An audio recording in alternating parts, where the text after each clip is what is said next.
Let's call me record.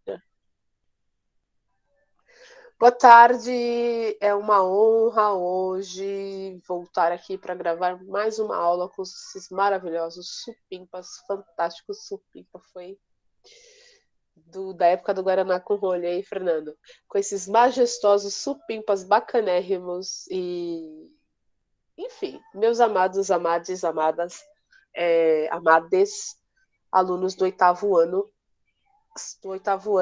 né? Hoje é aula de história, nós vamos dar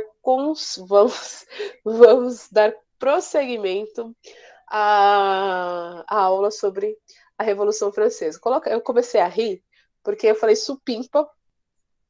O supimpa, ele precede o balacobaco, né? Precede a expressão balacobaco, né? Mas enfim, a gente entrega a idade nessas horas, né? Mas eu não sou tão assim. Como eu disse, eu comecei a dar aula com 5 anos de idade no Jardim da Infância, tenho 21 anos de magistério, então vocês sabem como tá a coisa por aí, né? Tá punk. Né? A gente está. Se eu comecei a trabalhar, porque eu comecei a trabalhar com 5 anos para poder me aposentar, e hoje não vai. Né, Juan? Gente, fala pro pessoal aí que a professora de história ela brinca, ela conta várias conversas para vocês se distraírem e relaxar. Já pensou esse povo que reclama de mim na aula de meditação? Como é que ia ser isso, gente? A professora fala em umas coisas para dar uma descontraída, não ficar uma aula Não é, gente? muito no roteiro. O importante, assim, ó, a professora falando da vida dela, ou falando da vida do vizinho, ou falando de outras coisas, eu sempre vou chegar onde eu quero, né? Na parte onde vocês têm que aprender. Vocês aprendem ou não aprendem? Aprende, aprende. Ô, professora, eu só quero abrir uma observação aqui para a senhora, para quem te assiste e para os pais que nos ouvem. A senhora é uma das melhores professoras de história que eu já tive, que nós já tivemos, e que o seu modelo de aula, a sua dinâmica de aula é uma das melhores também, e que isso nos ajuda nesse momento tão difícil que estamos vivendo em relação ao EAD e as aulas online que estamos tendo ultimamente. Olha, que lindo, obrigada, fiquei emocionada. Nossa, que coisa boa ter uma surpresa tão bacana assim, né? E gente, o importante é que eles aprendam. E de uma certa forma, eles sempre vão aprender, né? E às vezes, quando a gente utiliza exemplos da vida, nossa vida, do nosso cotidiano, é para estabelecer relações, né? Os laços e o aluno entender que eu também sou um ser humano quanto eles, né? Que nós também temos os nossos processos e as nossas aulas de história são sempre mais divertidas, porque, né? É assim mesmo.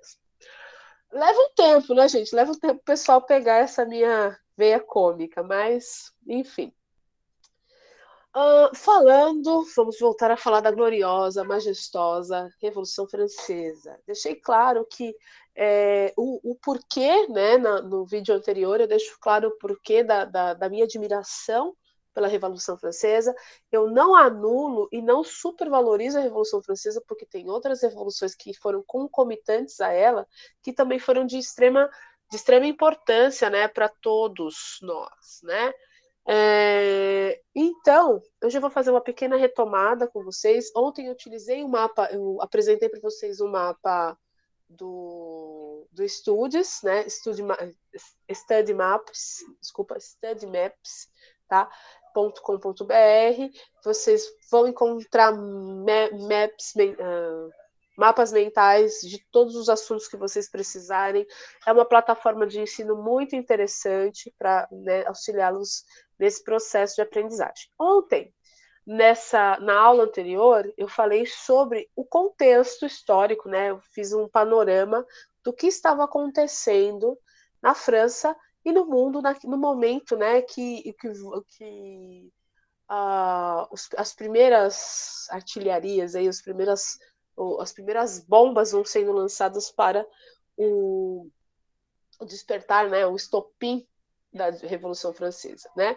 Nesse mesmo contexto histórico, nós olhamos, né, anos antes ocorreu a Revolução Inglesa, a Revolução Estadunidense, a Revolução da Independência dos Estados Unidos da América. Nós vamos ter a Revolução não, a Conjuração Mineira, né, a Inconfidência Mineira. e desculpa aí os historiadores que me assistem, Confidência Mineira, né, que também foi uma tentativa dos brasileiros de tornar o Brasil independente de Portugal e instaurar aqui uma república, né, baseado também nos ideais iluministas. Mas não deu certo, né, e o nosso querido Francisco da Silva Xavier, né, o Tiradentes, como ele era o camarada da classe popular, né, e aí a metrópole fez questão disso, né, de mostrar para o pessoal que um inconfidente, né, um cara inconfidente, um cara que você não pode confiar, o que acontece? Porque ele era o único, tá? Por isso que a gente sempre fala, a corda arrebenta sempre pro lado de quem? Do mais fraco. Por isso que a mãe da gente fala, olha, você não é todo mundo. Por quê? A corda sempre arrebenta para quem que tem, né, que tem menos, que se banca menos, tá? Então, existiam vários filhos de burgueses envolvidos nesse processo, filhos de portugueses, pessoas que foram para a Europa, que estudaram, que eram poetas, que eram advogados e blá, blá, blá, blá, blá, blá, blá, que não trabalhavam para sobreviver, né? E que tinham as costas quentes, né? Que tinham os pais ali para dar uma abafada no caso, e eles se envolveram num processo. Quando houve um julgamento de todos, só o Tiradentes, só o Joaquim José teve como pena como chama degolagem? Não, é ser morto por enforcamento. Os outros foram degradados. Olha, você vai ficar um tempo nas Ilhas Canárias, você vai ficar em Moçambique, você vai para a África. Você vai ficar preso. Você não é tão rico assim igual o outro. Então você vai ficar preso, né? Mas, como o único pobre da relação ali era o Joaquim José Francisco da Silva Francisco, o Tiradentes, ele recebeu uma pena exemplar. Então, a coroa portuguesa, que na época era governada a Dona Maria, né, a rainha de Portugal, e eu acredito que nesse momento ela já estava perdendo o juízo. Não sei precisar depois, quando falar sobre a vinda da família real para o Brasil, eu falo sobre isso, esclareço nessa questão da debilidade mental da Dona Maria. Eu não sei se quem estava governando era o príncipe consorte, o Dom João VI, ou se já era, ou era o Marquês de Pombal ainda, não sei qual dos dois, tá? Eu vou precisar especificar, vou pesquisar e vou passar com precisão a vocês. E aí, a pena, gente, veio com a corda toda. Tipo, enforca o cara, joga todo o BO nas costas dele, né? A gente já sabe, isso não acontece, né, gente? Não acontece. Tudo aquilo é muito irônico, né? Tudo aquilo que ele lutou contra, né? Ele acaba recebendo esse tipo de pena, porque um dos princípios do iluminismo é que recebam o mesmo tratamento perante a justiça, que todos sejam vistos como iguais perante a justiça. E aí a gente vê que não é dessa forma, né? Então chega a ser irônico, porque todos os outros que tinham uma condição financeira que pertenciam a outras classes sociais receberam um tratamento diferenciado e receberam o benefício da dúvida. Agora, você imagina que um camarada que trabalhava era um faz-tudo, né? Porque ele era um oficial ele era um funcionário público, mas ele fazia de tudo. Ele trabalhava lá, ganhava pouco, aí desenvolvia os outros projetos dele lá, inclusive ele tinha um boticão, ele cortava cabelo, fazia barba, bigode e tal, não sei o quê. E também, se precisasse, ele já ia lá, também arrancava o dente do camarada, por isso que ele ficou conhecido como Tiradentes. Então, como que o cara desse tem condição de carregar toda uma inconfidência, todo um processo de revolta nas costas? A gente tem que parar e pensar aí. Então, ele estava ali no meio, mas quando a casa desmoronou, quando o plano dos Inconfidentes foi descoberto, a culpa é do cara, e ninguém questionou. Então, um dos princípios do iluminismo, uma das grandes lutas do iluminismo, e que também vai ser um dos grandes motivos da revolta dentro da França revolucionária, é essa questão dos indivíduos mais pobres não serem iguais perante a lei. O princípio da justiça, por isso que hoje as pessoas às vezes questionam o princípio da justiça, porque o cara fala assim, eu matei, mas quando ele é tratado como suspeito, vocês já ouviram isso? O cara se declara culpado, mas até o julgamento acontecer, ele não é chamado de culpado, ele é chamado de suspeito. Vocês já viram isso? Ouviram isso nos jornais? Sim. Já. Então, porque esse é o princípio do direito moderno, tá? O direito pós-revolução industrial, o direito pós independência dos Estados Unidos, tá? E após independência, né? Depois dos processos de transitoriedade entre reinos monarcas absolutistas, quando a república é instaurada, o princípio do direito muda. Então, todos são iguais perante a lei e todos são inocentes até que se prove o contrário. Então, não é que a lei, vejam bem, não é que a lei. Tem muita gente que fala assim, esses direitos humanos, não sei o quê, a lei. Não.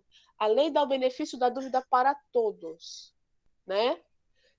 Aí, a única coisa, a diferença é que quem tem um bom advogado, quem tem dinheiro para contratar um advogado mais preparado, que tem dinheiro para colocar tantas instâncias, etc., ele vai ter mais vantagem sobre aquele que não tem. Mas aí é uma história para outras, uma discussão para um outro certame, porque daqui a pouco tem alguém gritando, dizendo que eu não estou dando. Estou falando no contexto, sim. Então, isso é um princípio da legalidade, do direito atual, né, pós-iluminista, que todos são iguais, todos devem ser vistos como iguais perante a lei, e todos devem ter o benefício da dúvida. Muitas vezes, para a gente não parece ser justo, mas a gente tem que pensar que o outro também tem o mesmo direito que a gente, porque se fosse nós gostaríamos de ter os mesmos benefícios, né? Então vamos lá, porque a gente não pode julgar, por isso que tem os juízes. Mas o Tiradentes foi julgado, ele ficou preso um tempo numa cadeia horrorosa, junto com os camaradas lá, e os camaradas começaram a sair, sendo degredados. Você vai ficar tantos anos na África. Cara, o cara só não podia voltar pro Brasil. Olha que da hora isso. Ele podia dar um rolê em qualquer lugar, menos no Brasil. Não, assim, alguns foram deportados e não podiam mais entrar no Brasil. Outros foram degredados. Aí eles iam, tipo, ficar presos numa. Assim, você vai para Ilhas Canárias. Tá? Você vai para as Ilhas Canárias, é um ponto bacana, tá? De turismo, só para vocês terem uma ideia. Você vai ficar lá por 10 anos. Aí ele não pode sair da ilha, mas ele não tá preso, precisa regime semiaberto, sabe? Manja? Entendi. O cara que tramou derrubar, tornar o Brasil, os caras que tramaram tornar o Brasil independente só ficaram degradados. O camarada que era o pobrão da história, né? Enfim. E aí a coroa portuguesa pediu para, além de matar o cara, decapitá-lo, né? Fazer do Tiradentes os picadinhos, né? Chamaram o Zé do Picadinho. E aí o Zé do Picadinho partiu os Tiradentes e as partes, os restos mortais, né, as partes do corpo sem vida do Tiradentes foram espalhados pelo caminho, a Estrada Real, que ligava Ouro Preto ao Porto de Paraty, no Rio de Janeiro, que era a estrada principal por onde o ouro, né, era transportado. Então ele foi feito dessa forma. Desculpa, Paraty não. Foi até o Rio de Janeiro, tá? Desculpa. Só confundi porque a Estrada Real leva para Paraty. Enfim, que coisa, né? Então, o cara tentou, é assim, mas a gente não pode. Por isso que na bandeira de Minas sempre fala, a gente não pode perder essa gana de lutar mesmo. Muitos vão morrer, né? Mas a gente não pode deixar de lutar por um mundo melhor, tá? Eu não estou falando de partido, não estou falando de dogma, não estou te falando de direita, de esquerda, de B, de L, não estou falando nada disso. A nós, cidadãos de bem, nos cabe lutar por um mundo melhor, né? Onde as pessoas sofram menos, né? Mas enfim, que é o princípio do iluminismo, né? Mas O que aconteceu? Falei ontem sobre a seca, falei sobre o clima, sobre a crise econômica, sobre uma série de situações, circunstâncias que começaram a ocorrer não só na França, mas como no mundo a partir da década de 1770, né, do século XVIII. Né? Século XVIII rolou vários problemas, porque assim, a coisa não acontece sozinha. Né? Não basta ter só um chefe de Estado, um monarca maluco, que só quer cobrar impostos da população, mas aí vem uma série de outros problemas, né? Aí vai enfrentar problemas climáticos, né? E tudo se agrava, problemas de fome, frio, enfim, tudo se agrava quando você é mal governado, né? Quando você é mal administrado, quando você é mal gerenciado. Isso, ó, não é só no certame de país, no nível de um país.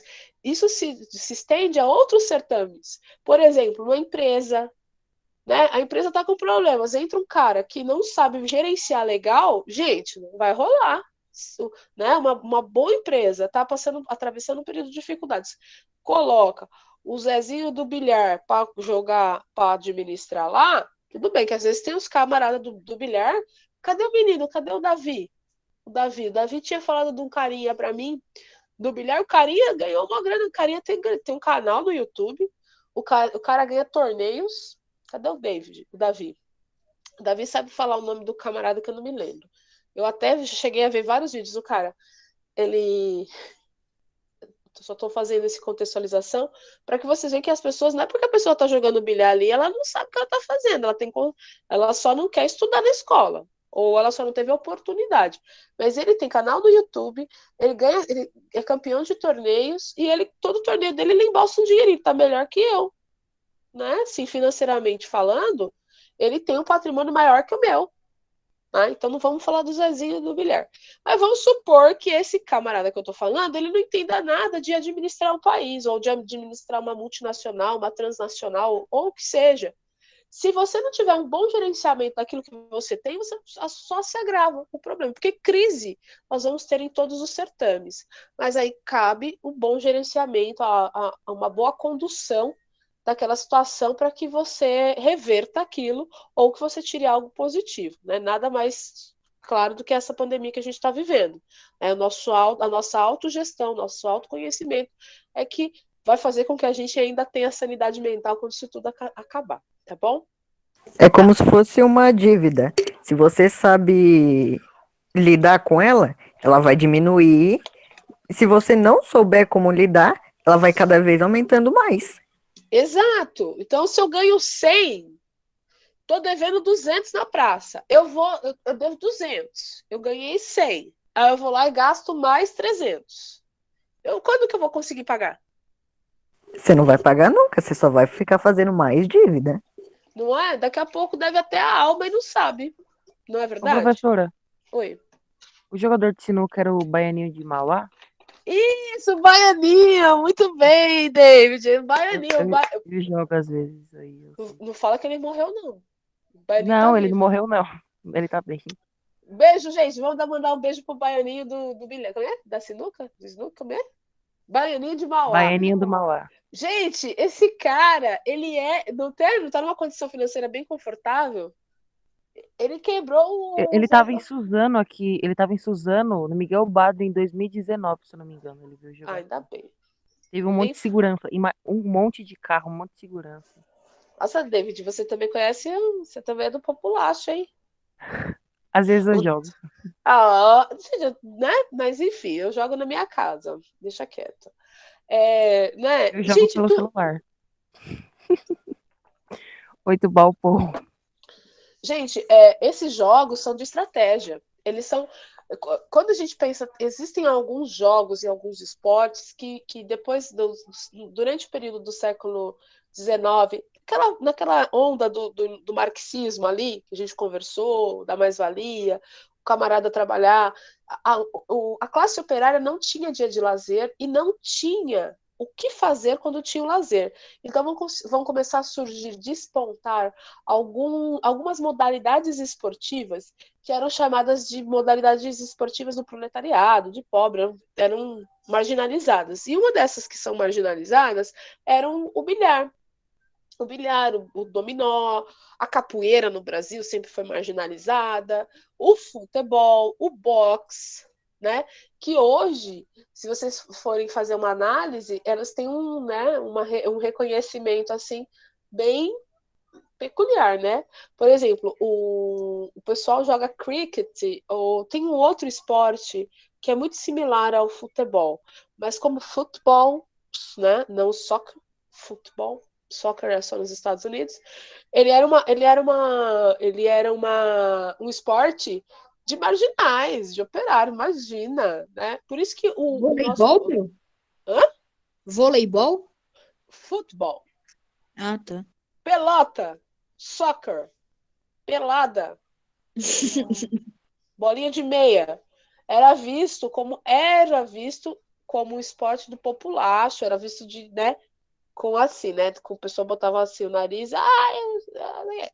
era um esporte de operários. Tanto é que por conta disso, né, nosso time maravilhoso Corinthians Esporte Clube Corinthians, é visto como uma coisa de gueto, não é? As pessoas colocam assim, eles são tudo maloqueiros, não sei o que dizer. Mas isso é uma construção da mentalidade de quando o Esporte Clube Corinthians chegou no Brasil, né? Quando o futebol começou a chegar no Brasil, ele era visto dessa forma. Aí, para não ficar por baixo, a gente tem o surgimento, né, a criação do Esporte Clube São Paulo, né, Tricolor Paulista, que aí vem por que o pessoal chama os São Paulinos de pó de arroz e tem todas aquelas piadas ridículas sobre a questão de gênero? Por quê? Porque o Morumbi ele foi criado, né? O pessoal do esporte do São Paulo criou o seu time, criou um lugar para treinar e a sua plateia passava pó de arroz, porque as mulheres carregavam nas suas bolsinhas, né? Pó de arroz, porque o bonito era ser mulheres bronzeadas eram vistas como mulheres populares que trabalhavam, que ficavam expostas no sol. Então, as moças ficavam se retocando, isso também, né, dentro do contexto da França revolucionária, elas se retocavam com pó de arroz, que quanto mais branca, quanto uma pele mais alva, indicava que aquela mulher era de uma classe social abastada e que ela não precisava trabalhar. Então elas andavam com pó de arroz, ficavam retocando o tempo todo, que o Brasil, um calor danado, a gente, né, sua, né, sua, transpira, sua é de transpirar, soar é de bater o sino. Então, nessa pegada, elas ficavam, né, eram um time que frequentavam, né, os seus torcedores e afins eram mais assim de uma aristocracia, da aristocracia paulista, e era um evento, porque não tinha para onde ir, né, gente? Então o pessoal ia até no velório né, do cachorro de alguém famoso aí, tá bom?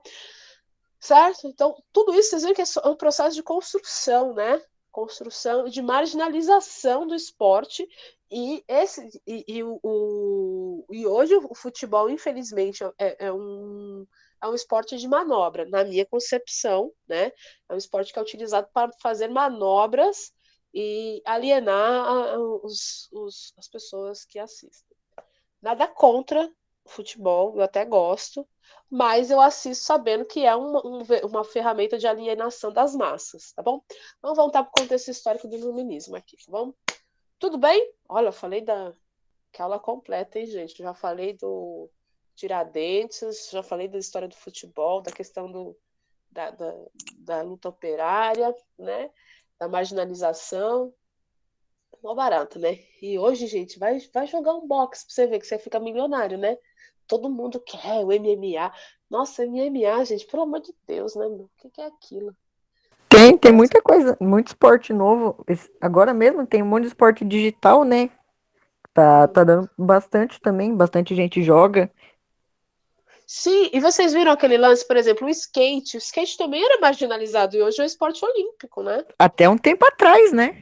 Exatamente. É isso que eu quero falar para Professora, vocês. Tudo é uma questão de construção do imaginário, tá? Isso é uma construção ah, do um imaginário. outro, um outro campeonato, esqueci a palavra, mas enfim. A senhora já ouviu falar de paintball?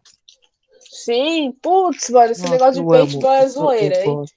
Eu amo Tomei um, muito, cara. tomei um tiro no orelhão aqui, no pé do ouvido, que fiquei escutando mudinho Eu tomei um até. tiro de. Como que é o nome da arma? Eu acho que era uma M12.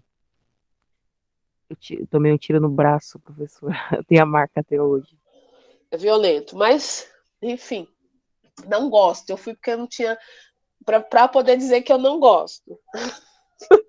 Experimenta Vamos, pelo menos uma vez pra falar que não gosta. eu sempre falo que a gente tem que conhecer, ser aberto para o novo. Você faz, se você não curtir, ok, né? Vamos para o outro.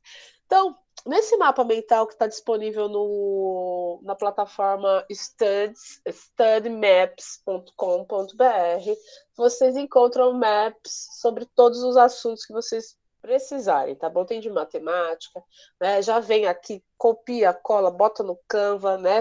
Mas sempre fazendo a referência de onde a gente tirou, tá bom? O contexto, né? Nós falamos sobre a sociedade francesa, então nós sempre vamos utilizar na área de história pirâmides para tentar ilustrar a divisão social, tá? As classes sociais. Então, nesse contexto aí, nós tínhamos as desigualdades sociais, que vocês percebem que é assim. Primeiro estado, nós temos o clero absoluto. Em algumas construções, em algumas produções iconográficas ou em alguns livros, eles sempre invertem a ordem e tal. Para mim, sempre foi a nobreza lá em cima, nesse contexto da França, tá? Isso aqui está aparecendo o mapa a estratificação social da Idade Média. Tá? Então, clero, nobreza e trabalhadores da burguesia e embaixo, trabalhadores e burguesia, tá bom? Então, a maior parte da população francesa, às vésperas da Revolução, vou falar em números. Tá todo mundo sentado? Todo mundo sentado aí? Sim, sim. Sim. 95% da população francesa, às vésperas da Revolução, tá? Se eu falei alguma bobagem aí, depois estou aberta a correções, mas 95% da população. 95 ou 85? 95% da população francesa estava no terceiro estado. Lógico que Aí, guardadas devidas proporções, que a gente tem que pensar que essa turma está dividida entre trabalhadores e burguesia, tá bom? Então vocês têm que pensar que a burguesia também era uma outra classe dentro do terceiro estado, tá bom? Então vocês e eu, tá? E aí, então vocês imaginam 95% da população vivendo como se vivesse na Idade Média. Vai dar problema, por causa de quê?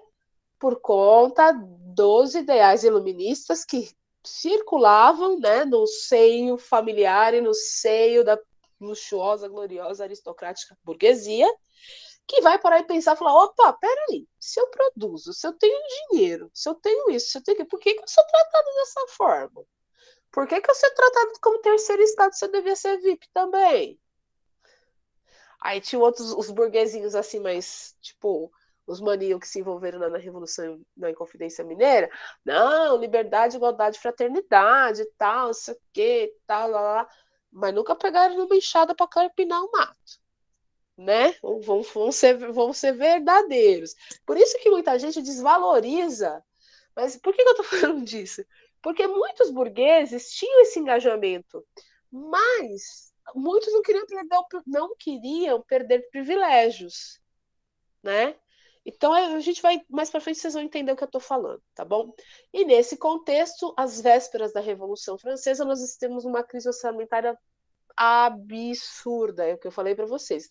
Tem uma renda per capita, tem um PIB, né, um produto interno bruto, uma produção de riqueza anual de 100 milhões, deve 200. Aí, naquele ano que recebeu 100, já está devendo 200, aí paga 100, gasta 300. Aí faz assim, pega 100, ganhou 100, aí vai lá, paga 100, aí pega 200 emprestado de novo, tá? Aí, aquele 200 que pegou de novo, paga 100. Aí já pagou os 200. Só que não era só 200, porque tem juros, vocês sabem disso. Ninguém empresta dinheiro não ser juro. Aí pagou 250. Ó, ok, 250. Mas ele pegou quanto? 300. Já está com saldo negativo de 150. Não é isso? É isso ou não? Não, Tá com saldo negativo, desculpa. Já tá Que o com saldo. pensamento aí tá indo um pouco rápido.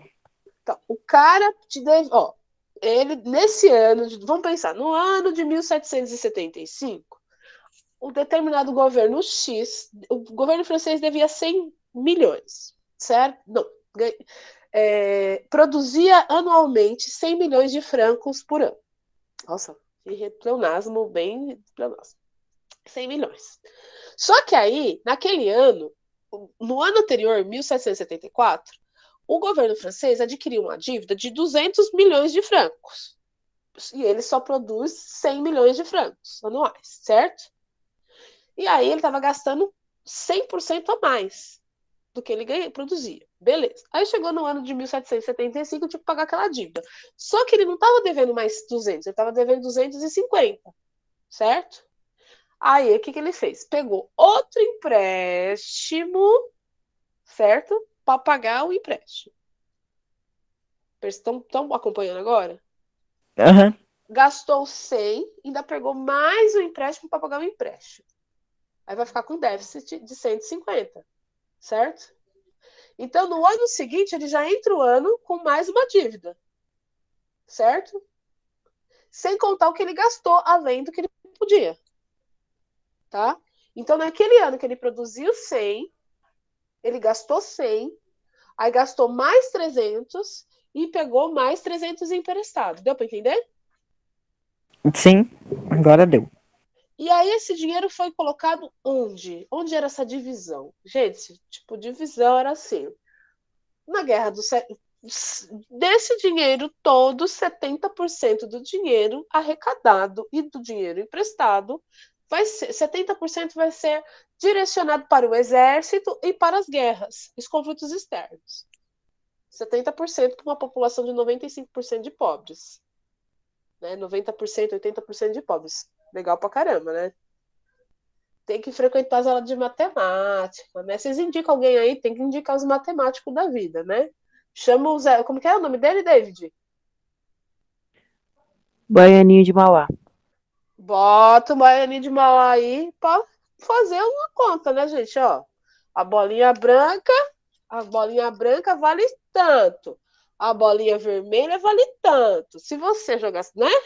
Tem que ir uma pessoa assim para mostrar pro cara que 1 mais 1 é 2, né? Vai no que for mais rentável.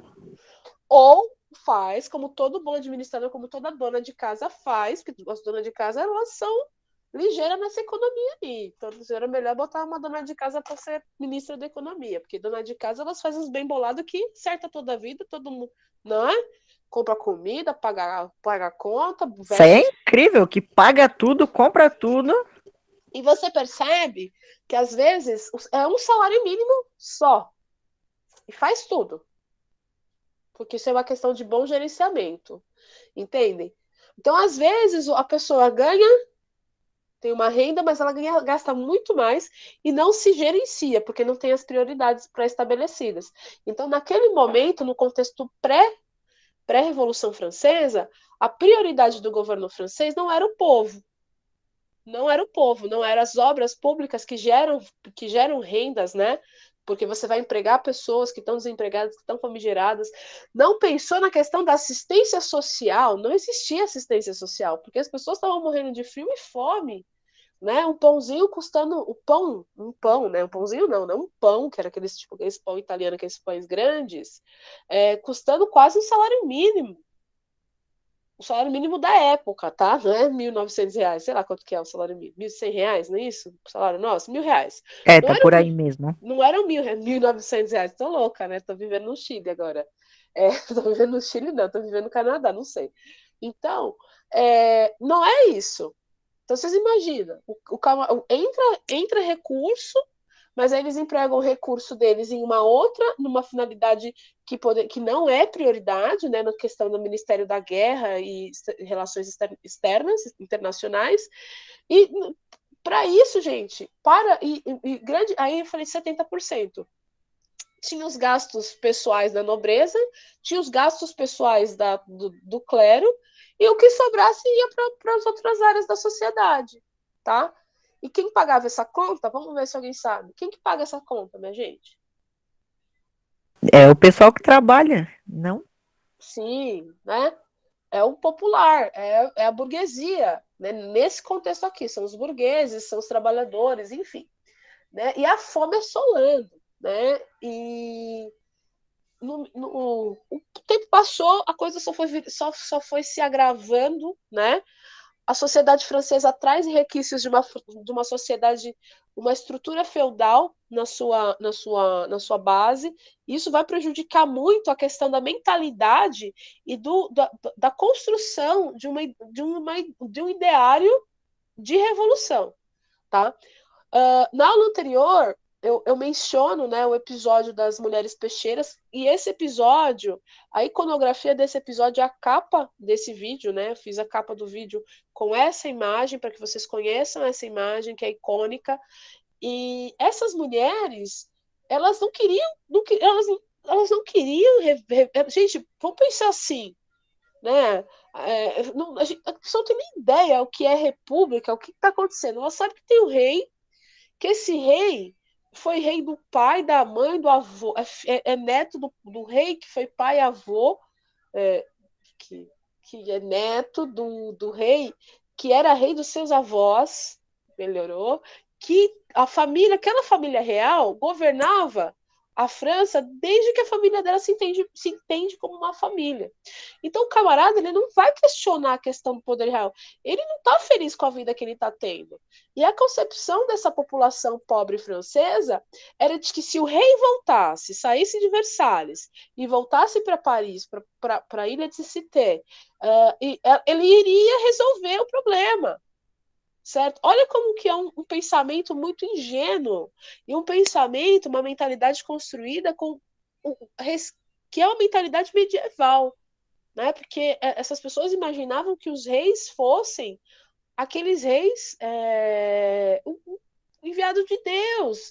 É uma sociedade patriarcal, né? A sociedade que a figura masculina é vista como um pai. Então esses pobres, esses famigerados, eles de certa forma não sabiam a quem odiar. Eles não estavam satisfeitos com a situação que eles viviam, mas eles não empregavam essa circunstância toda ao fato do rei e da nobreza estar sacaneando os caras, né? Por que eu digo que sacaneavam? Porque você não conseguia pagar o seu imposto, você ia preso, você ia para o Bastille. Você era julgado como um assassino, como serial killer ou qualquer outra coisa. Um pai de família, que muitos pais de família eram presos porque estavam roubando comida.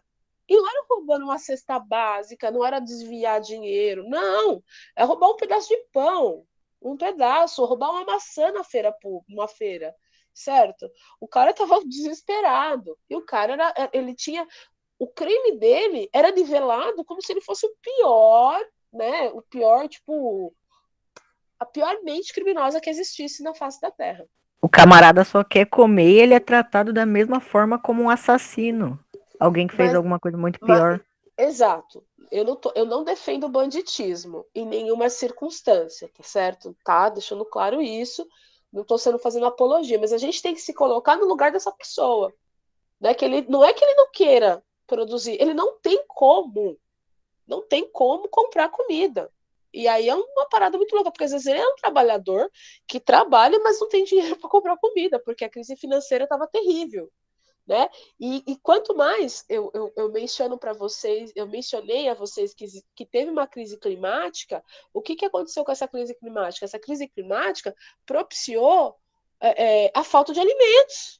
E aí, quanto menos oferta de produtos nós temos no mercado, maior é o preço daquele produto. Então, vocês imaginam que loucura que estava a França pré-revolução. Então, a galera acreditava, dentro do seu ideário, que se o rei Louis e a Mademoiselle Rainha, né, a Mademoiselle Maria Antonieta voltassem, né, a rainha voltassem para saíssem porque o rei não está sabendo. Não é possível que o rei não está sabendo o que está... Não, ele não está sabendo o que está acontecendo, porque se ele soubesse, ele dava um jeito, né? Então foram lá e buscaram ele. Quando os seguranças tentaram, né? Quando a guarda real tentou barrá-las, aí eles viram que é uma mulher com fome e com os filhos com fome, porque aí eles conheceram o trabalho de uma peixeira, tá? Voltando para Paris, né? Aí há todo um rebuliço, tem todo um disse-me-disse, o rei, né? O rei Luís XVI desesperado, morrendo de medo, tratando, né? Pensando no mecanismo de sair da França. A princesa, a rainha Maria Antonieta, ela vem da casa dos Habsburgos, na Áustria, que inclusive, por que eu falo dos Habsburgos? Porque a família real a Maria Antonieta é prima da mãe da Imperatriz Leopoldina do Brasil, que é a mãe do imperador Dom Pedro II. Então a família real brasileira tá ali, é parente da família real francesa e é parente da família real austríaca.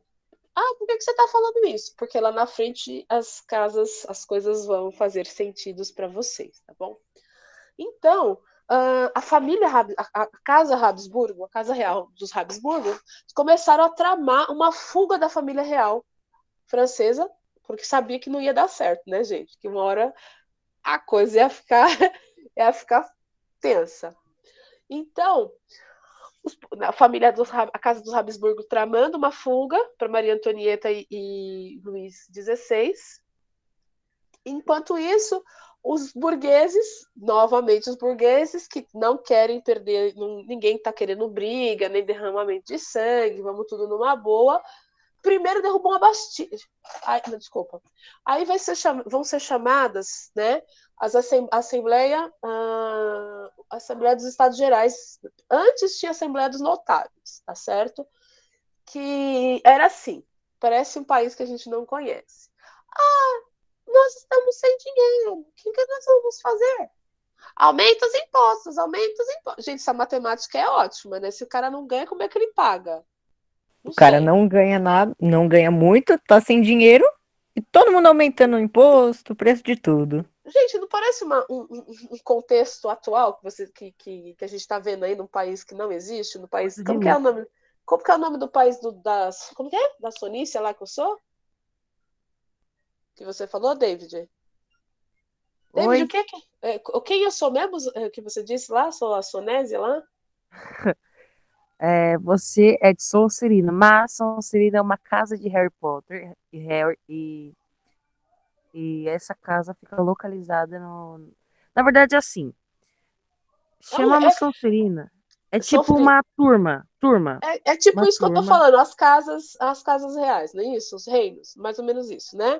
Ó, a Sonserina pertence a eles. Então, lá no reino do Harry Potter, lá no reino da Sonserina e Não, calma, calma. Sonse- Sonserina é Son- uma turma da escola de Hogwarts e Hogwarts fica localizado em Londres, entendeu? tudo bem, mas vamos fingir que eu vou contar minha história aqui, né? Aí eu tô misturando com o Senhor dos Anéis, às vezes eu tô misturando com outras histórias. Mas vamos supor que nesse reino que a gente não sabe o nome, que a gente não sabe que existe, está acontecendo a mesma coisa. O preço dos alimentos cada dia maior, né? Cada dia mais alto, mais elevado. O preço do gás e das coisas As coisas básicas essenciais. estão cada dia mais caras. E eu não sei se vocês perceberam, mas eu acho que vocês têm maturidade para perceber, né, que o nosso poder aquisitivo está cada dia diminuindo mais. Pode ser Eu, que pode ser que as nossas famílias sejam abençoadas e protegidas por Deus, mas se vocês pararem para analisar ao nosso redor, quantas pessoas estão cada dia mais pobres? Quem já era mais pobre está mais pobre ainda, né? E aí, minha gente, daqui a pouco vocês vão ver a devassa na rua. Vocês vão ver as devassas. Graças a Deus, ainda existem esses auxílios aí, que é uma tentativa também de comprar o voto do povo, mas graças a Deus, porque se não tivesse isso, vocês iam ver saques coletivos, enfim, toda uma devassa que ia acontecer nas ruas desse país que a gente não sabe o nome. Mas então, em 1787, na tentativa de resolver o problema, Vamos fazer a Assembleia dos Notáveis. Eu também acho. Vamos lá. Então, olha só, Assembleia dos Notáveis, quem fazia parte da Assembleia? A primeira e o segundo estado. Aí eles, né, gênios da física, da economia, tipo, estudaram na escola do Paulo Guedes e tal, aquela coisa toda, né, que é um cara também, um gênio da física, né, vamos pensar, né, que é assim. Aí corta, o problema do Estado é o funcionário público, mas não é o funcionário público a gente que ganha 100 mil por mês. O funcionário público que romba a economia é o professor, é o auxiliar de enfermagem, é o camarada que trabalha no fórum. Fórum, não os ministros, né? É todo funcionalismo público que restaura o país. O camarada que não ganha nada e faz o essencial que tá prejudicando tudo. Exato! Vocês viram que eles estudaram na mesma escola? Estudaram na mesma escola, do Olavo de Carvalho. Todo mundo olavista aí, todo mundo com essa perspectiva. Aí eles são considerados elite intelectual e formam pensamentos aí do povo. E aí eles estudaram tudo junto, porque eles são tudo da mesma época, tudo da época do Matusalém. Então eles estudaram na mesma escola. Aí, como eles estudaram na mesma escola, eles participaram. Aí foi até esse PP aí, né? O PG, que indicou, por que vocês não fazem uma Assembleia dos Notáveis? E a pessoa, Assembleia dos Notáveis, Assembleia dos Notáveis, o que é isso? Vocês entram, fazem uma reunião e vocês decidem como que vão resolver o problema econômico da França.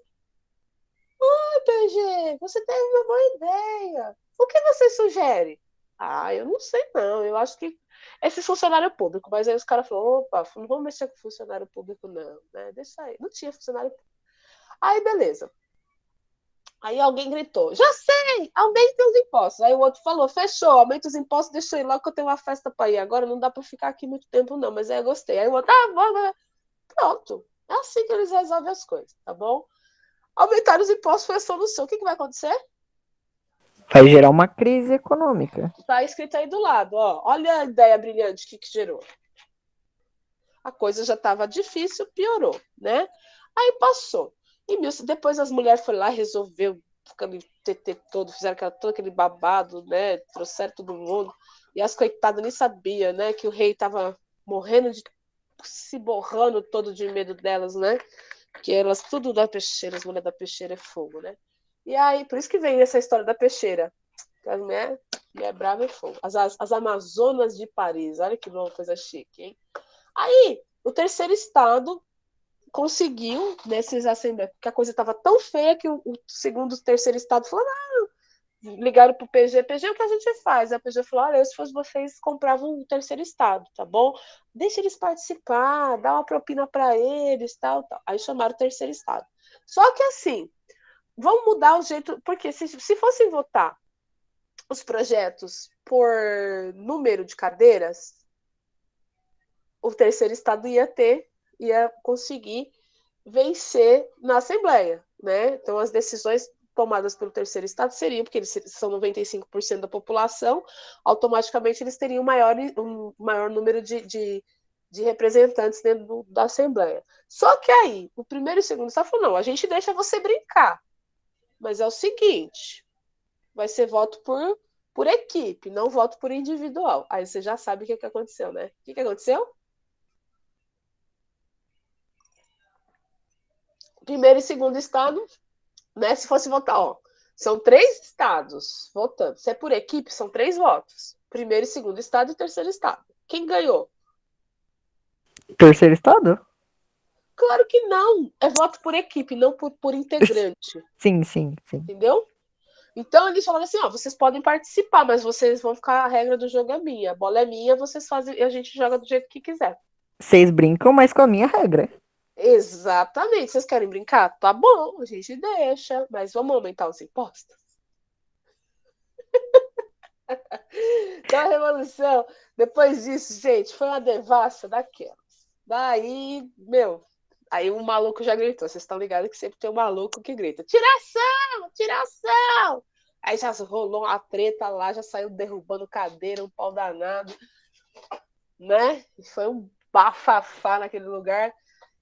Por fim, o terceiro estado falou: vocês querem saber, mano? Então de tiração, vamos pegar essa coisa aqui na força. Aí, bicho, A galera que estava na Assembleia deliberou a Assembleia Constituinte, então vamos criar uma Constituição para a França agora. Acabou com a palhaçada. Tinha os corintianos lá no meio. Vocês sabem que onde tem bafafá sempre tem o Corinthians, né? Eu brincando com... Vocês não conheceram a professora Mariana. Esses dias eu lembrei.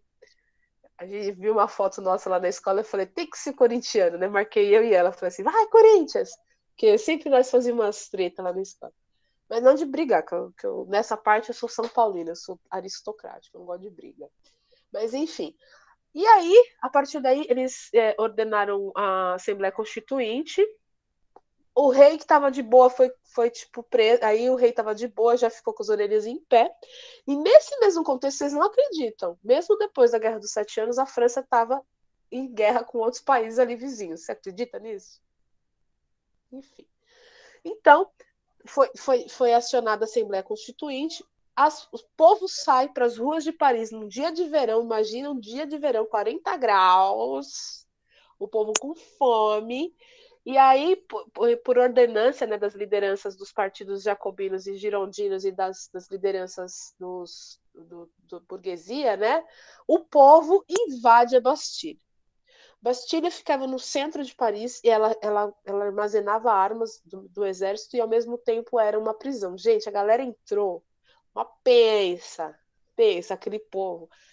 Imagina o que as peixeiras fizeram.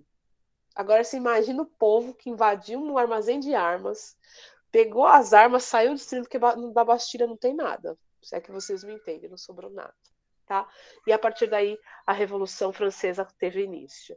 Foram 10 anos de períodos assim, só para falar do Luís XVI, Luís XVI. Luís XVI, nesse período foi criado, né, a Declaração dos Direitos do Homem e do Cidadão. Pergunta que não quer calar. Essa declaração dos direitos do homem e do cidadão englobam a todos os indivíduos da sociedade? Acho que não. Os colonos franceses, o povo francês que vivia nas colônias, o camarada que vivia no Haiti, ele era considerado um cidadão?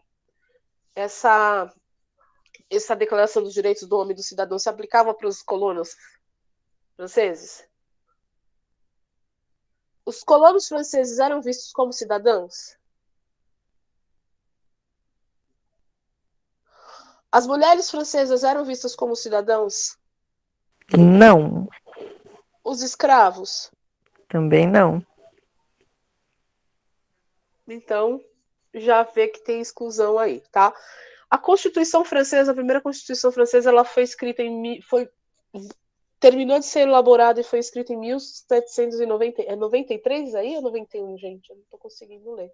1793. De 1789 até a fundação da República Jacobina, houve uma sucessão de governos, tá? Então a coisa não foi assim, automaticamente os partidos, né? Os partidos que tinham cunho iluminista assumiram o poder, tá? Nesse interim, o que Luís XVI vai fazer com a rainha Maria Antonieta? Resolvem fugir para a Áustria. Aí estava indo tudo muito bem. Aí botaram as crianças nas carruagens, se vestiram de pobre, aquela coisa toda, e vai, lá vai, lá vai.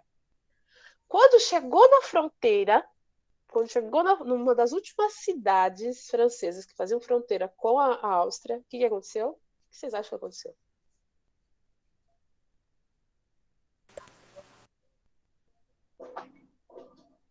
Deu briga? O rei. Olha a sorte do Luís XVI.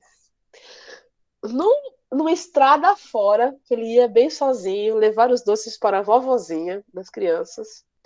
Estava dentro da carruagem, era noite. Ok, Roger. Era noite, não tinha iluminação pública. O rei foi reconhecido. E aí, minha gente, o bicho pegou. Aí o rei foi preso, Maria Antonieta foi presa, todo mundo foi preso e ele foi julgado como um traidor da nação francesa. Por isso que ele foi morto e decapitado, e Maria Antonieta também. Eu acho que as crianças também. Não sei o que aconteceu. Professora, Oi. eu vou ter que sair, tá bom? Beleza. Beijão. Eu já vou encerrar, tá bom? Quem quiser, fica à vontade, não precisa perguntar, não. Então, a partir daí, de 1793, nós vamos ter a ascensão do Partido Jacobino. Os jacobinos eram os mais, assim, mais burgueses, mais próximos do povão. Eles que queriam mesmo aquela revolução, pá, pá, pá. E o líder, né, era o Robespierre, o incorruptível. O Robespierre era fantástico. Só que aí virou o período do terror. Então, durante esse governo, os girondinos, né, eles eram perseguidos e, foi um banho de sangue. E, enfim. Aí, na segunda, depois do governo, né, da República Jacobina, houve toda uma articulação, um golpe, aquelas coisas, né, manipulação, Aí, os jacobinos, os girondinos, eles sobem, né?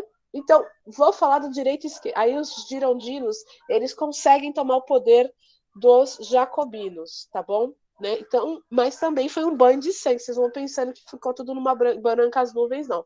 Foi um derramamento de sangue. A Revolução Francesa foi extremamente violenta. E aí a França não progredia, não conseguia ter uma unidade, tá?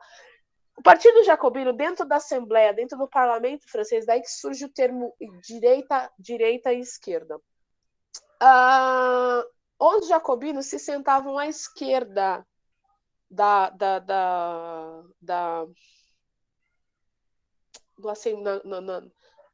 no parlamento francês, os girondinos à direita, e os jacobinos eram burgueses, mas os burgueses mais pobres, e os burgueses que queriam a transformação realmente da situação. Os girondinos eram aqueles camaradas que tinham um poder aquisitivo maior, que achava também que pobre não tinha que ter direito, dali, né? Direitos do homem e do cidadão, essa coisa toda, né? Não, a gente só não quer mais essa papagaiada aí e tal, não sei o que de não ter direito, a gente quer ter nossos pés VIP. E aí eles entraram, né? E aí por isso surgiu esse termo direita e esquerda. Quando a gente fala de direita hoje na política atual, nós nos referimos aos indivíduos conservadores que querem manter os seus privilégios, tá? E nós temos a esquerda, que é marginalizada, porque normalmente os esquerdistas eles querem às vezes eles se perdem por conta dessa questão, né, da violência e da ditadura e etc. Mas eles, né, seriam o pessoal que está mais ligado ao povo e que pleiteia a transformação da sociedade. E no meio do parlamento francês sentavam os os montanheses, assim, falando em português, que eu vou falar errado, vocês vão rir de mim igual do Cleison lá. Então, eles sentavam ao meio, é o centrão. Então, assim, o centrão é assim. Os jacobinos estão no poder. Então, vamos lá, vai, jacobinos. Aí é o girondinos. Mas também não vale nada, né? Mas eles também não... Enfim, deixa pra lá. Tá? Então, os girondinos, quando eles assumem o poder, eles vão matar o Robespierre, vão ser apoiados. Aí nesse período tá rolando as guerras externas e eles vão começar a ter vitórias. E quem é o cara que está comandando o exército francês nessa época? Um camarada chamado Napoleão Bonaparte. Então, ele que estava comandando as missões externas. O cara tá com sangue nos olhos, baixinho é fogo, baixinho fazia um pincher. Saía dando mordida em todo mundo. Ainda tinha problema de estômago, tava louco para acabar logo essa guerra, para ele poder ir para casa e descansar. Tá bom? E nesse momento, né, em 1776, vocês estão entendendo? Então, de 1789 até o golpe do 18 Brumário, a coisa ficou complexa na França, porque vivia uma alternância de governos, era ingovernável, porque os dois grandes polos políticos fortes dentro da França, eles não chegavam a um acordo, os montanheses ficavam lá no meio, só o centrão ficava no centrão mesmo, babando o ovo de quem estava no governo, e a coisa estava insustentável. Até o povo já não aguentava mais, porque foi até conhecido como período do terror, né? Eles fizeram uma aliança, né, no diretório, eles fizeram uma aliança política, e aí eles vão chamar quem?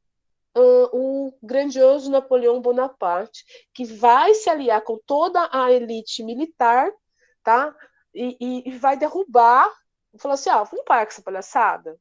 Aí a aristocracia falou, chama alguém para salvar a França. Aí chamaram o Napoleão Bonaparte. Mas vamos fazer uma ressalva que Napoleão Bonaparte sempre foi um grande militar, um grande estrategista e foi um grande governador da França, tá bom? Tudo bem, pisou no tomate, mas qualquer semelhança com qualquer pseudo-ditador de um país B que a gente não conhece, não vale. Tá? Porque o Napoleão ele deu um golpe em todo mundo, certo? Até nos 18 do mar. Mas isso aí a gente tem que ficar com a orelha em pé, porque quem dá golpe em um, dá golpe em todo mundo. Mas enfim. Então, no golpe de 18 Brumário, Napoleão Bonaparte assume o governo da França e aí ele vai criar um governo de 3 cônsuls para dizer que ele não é ditador, tá bom? Eu não sou ditador, sou um cara do bem e tal, não sei o quê. Quero só. Porque, gente, militar é militar, né? Eles gostam de mandar. A coisa funciona, mas do jeito deles. Gostam do poder. Todo mundo gosta. Por isso que o Robespierre, ele tinha uma frase que fala assim: todo homem é corruptível, só depende do. Era uma coisa assim, que todo ser humano ele tem um preço, ele é corrompido por alguma coisa, tá? Então, a partir do 18 de Brumário, porque Brumário, assim que foi instaurada a Revolução Francesa, eles vão romper com a igreja. E o calendário que nós utilizamos é um calendário cristão, um calendário gregoriano. Então, eles criaram um calendário revolucionário que os meses do ano estavam relacionados às estações do ano ou os fenômenos da natureza, tá? Então, o Brumário é o mês das brumas. O que são brumas? É o mês dos... Ai, meu Deus. Do nevoeiro, tá bom? Das brumas. Você já sabe. Então, o Napoleão Bonaparte, ele foi chamado, né? Foi feito um acordo ali entre as partes, mas aí ele foi mais malandro que o gato, entendeu? O Eric tava assim, gente. Aí, filho, quando ele casa caiu pra todo mundo. Quem apoiou, ele cortou a cabeça, mandou ninguém, epa, cada um pro seu canto, mas criou primeiro um estado chamado de consulado, em 1799, e aí acabou a palhaçada dessa coisa de Jacobino, Girondino, Condelier, Montané, esqueci o nome deles, que eu gosto deles, o pessoal que usava calça curta, sans-culotte, né, que é o pessoal que usava as pantacor da vida, que era o povão que estava misturado lá, porque o camarada que pegava na nhanha mesmo, eram os sans-culottes. E sans-culotte quer dizer sem culotte. Eram os homens, as mulheres, as pessoas populares que não tinham aquela calça com aquele gordinho do lado, sabe? A calça reta. E era calça curta, né? As pantacur. Uma calça reta e uma vestimenta mais funcional. Então eles eram chamados sans-culottes e eles estavam ali também maluquérrimos, né? Os sans-culottes, tipo, batendo todo mundo. Vamos matar. Destruindo tudo. Gente, era uma coisa insustentável. Então o Napoleão chega, coloca a ordem no lugar, apaga o fogo no parquinho, bota cada um no seu cada um e começa a arrumar a casa francesa e cria uma unificação. E aí, por isso que a galera ufaniza o Napoleão Bonaparte, porque ele acabou com aquela bagunça. E aí, a partir daí, a França cresce. Então, essa França que a gente conhece hoje, boa parte da França que a gente conhece hoje, é resquício, é o legado do Napoleão Bonaparte, tá bom? Então, ele vai entrar no governo, ele vai restaurar a paz na França, vai ter conquistas militares. Imagina um cara que conquista, que ganha a guerra sem dinheiro. É o cara, né? O cara que, tipo o Rambo, vai lá, faz assim, mete, ele mesmo vai pra, né, vai pra porrada.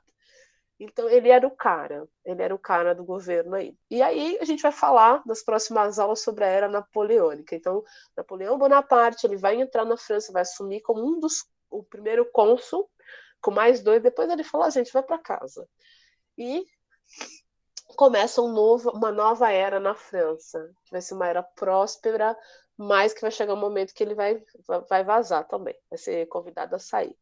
Então, o que a Revolução Francesa deixou para a gente? Qual que é o legado? Né? O lema da Revolução Francesa: igualdade, liberdade, liberté, igualité e fraternité. Né? Igualdade, liberdade, fraternidade e igualdade e fraternidade, tá bom?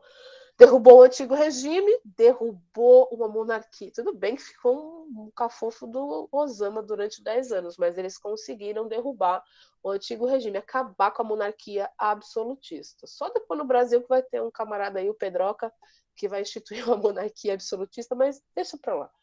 Né? Eu tinha problema de cabeça, não era muito bacana, não. E depois nós vamos ter a consolidação do regime burguês. A burguesia vai assumir o poder. Tá bom? Então é isso. Na próxima gravação, no próximo vídeo, gente, eu estourei o tempo hoje, hein? Estourei no norte. Vamos falar sobre a Era Napoleônica, porque essa história da França, a ascensão de Napoleão Bonaparte, tem muito a ver com a história da América Latina, principalmente do nosso país, porque o nosso país só se tornou independente porque Napoleão Bonaparte meteu um louco, deu um chute em todo mundo, se tornou imperador e fez a festa. E aí as colônias latino-americanas vão se tornar independentes graças ao bom Napoleão Bonaparte, tá? Que não era muita flor que se cheira como todo golpista, mas, né, tem o lado bom dele, né? Na França as pessoas gostam muito dele, tá bom? Então é isso, pessoal. Espero que vocês tenham entendido. A nossa aula falou de várias, né? Fizemos vários recortes dentro do processo, que tem tudo a ver com a questão do iluminismo, tem tudo a ver com o socialismo, com a ideologia de classes, né? Com a exploração do proletariado, dos mais pobres. E eu espero que vocês tenham entendido alguma coisa, que eu tenha conseguido contribuir com a formação de vocês. E aula ao vivo só no segundo semestre, mas eu vou deixar um monte de vídeo para vocês, que eu vou estar inspiradíssima. Vou deixar um monte de vídeo para vocês, para que vocês assistam, para não sentir minha falta. Eu vou fazer igual o Otávio Jordão na novela Viagem. Eu vou mandar uma orquídea para vocês todos os dias, para que vocês se lembrem de mim. Tá bom, pessoal? Brincadeiras à parte, vamos falar de Ivani Ribeiro. Até Ivani Ribeiro entra na novela, na história da professora. Tá bom? Qualquer dúvida, vou estar no WhatsApp. Espero que vocês tenham gostado. Não esqueçam, não basta estar inscrito no canal. Para participar do sorteio que vai correr vou fazer na segunda-feira, é necessário que vocês comentem e dê o like de vocês para eu saber quem é. E no comentário fala assim: sou Emily do 8C, sou M do 8D de dado, sou a Ana, sou a Grazi, sou fulano, tá bom? Tem que fazer isso, porque senão eu não vou saber, eu vou colocar o nome para quem? Pro Baianinho de Mauá. Tá bom? Isso aí, bora dar o livro pro Baianinho de Mauá. Não, o Baianinho de Mauá vai ter que tirar uma partida da gente. Vamos chamar o Baianinho para uma partida. Aí a gente perde os livros, perde a internet, perde livro didático, perde caderno, perde tudo. Baianinho de Mauá, hein? Não dá, não. Só não perde a dignidade. Não vai aceitar, não, porque o pessoal só joga dinheiro. Pessoal, um prazer imenso sempre estar com vocês, tá bom? Encerrando a gravação de hoje com uma homenagem. Esse Baianinho de Mauá. Gente, vamos marcar. Será que se a gente marcar ele no vídeo, ele vê nosso vídeo? Pode ser que aconteça, talvez. Tchau, gente. Brincadeira. Obrigada, Amy, pela sua participação.